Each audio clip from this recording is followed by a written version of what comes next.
Hi everyone, welcome to the series on Machine.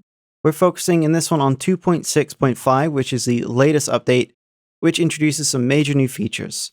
Now, the good news is you can still go on using Machine exactly how it was before this update. It doesn't really break anything or change anything that you were already doing, but what it does do is make pattern arranging and access so much easier.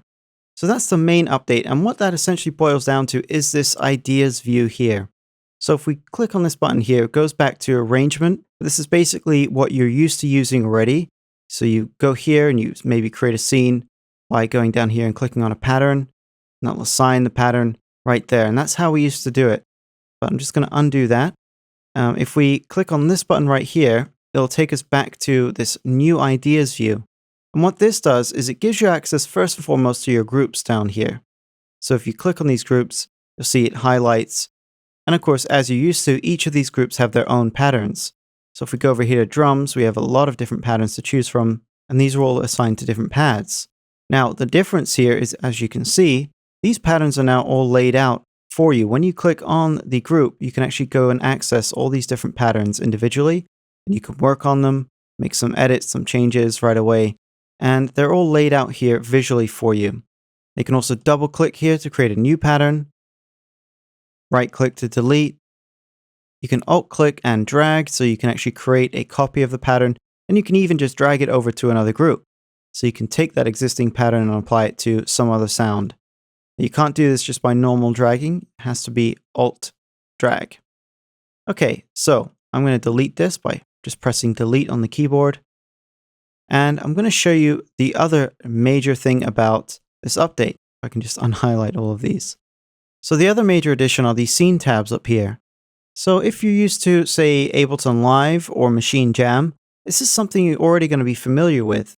Scenes basically allow you to say, well, I want this pattern from group 1, this pattern from group 2, and this pattern from group 3, and so on for each scene.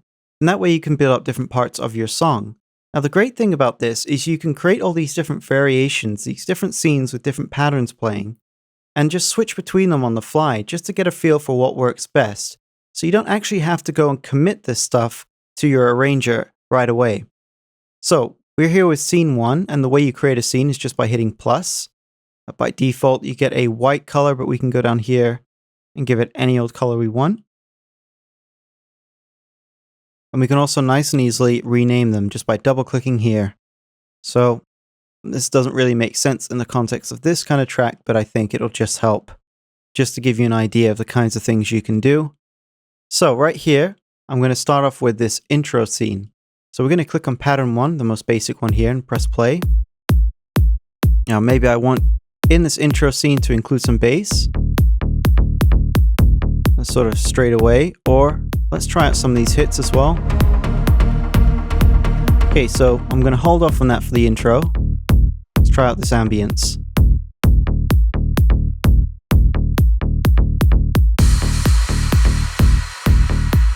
And this is basically how you build the different scenes, just by experimenting and choosing which actual patterns you want to play in this particular scene. And so one of the things that kind of confused me when I first took a look at this was just sort of the visuals of how this is laid out. It kind of looks like we've got a group here with a column. Here are the patterns. That much makes sense. But in this column, we also have the scene, the intro. But that's not the case. So try to think of this section up here as being really separate from what you see down here. It's basically, we've got these different tabs. These are our different scenes. And this is kind of like, and it sounds a bit funny to say, but this is a bit like a buffet of our patterns here. We can just go in and select whatever we want.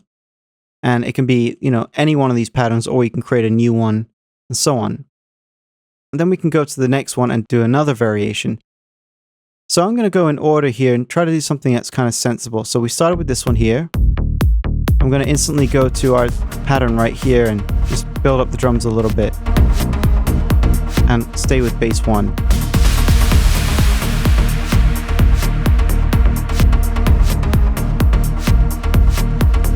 And then over here I'm going to do the same. Just build the drums a little bit. Then over here we're going to do, say, a drop, or a break rather.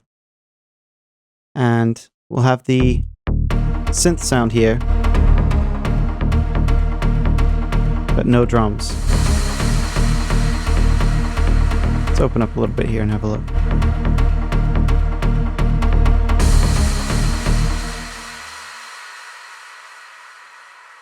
Break extended.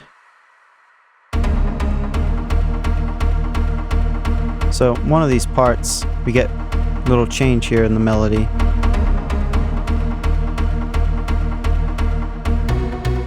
Right here. So what's going on with our basses here? Let's have a look. Okay, so we want pattern 3. So we'll add that in the next one. Now, you can see here if we just right click, we can actually duplicate this. That saves me a little bit of time. Because I basically want the same thing as this, but I want to add this bass right here.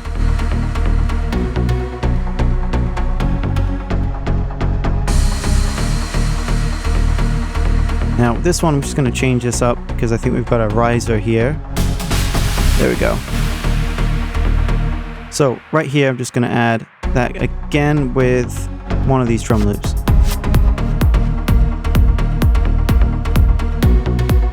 Again we're going to duplicate.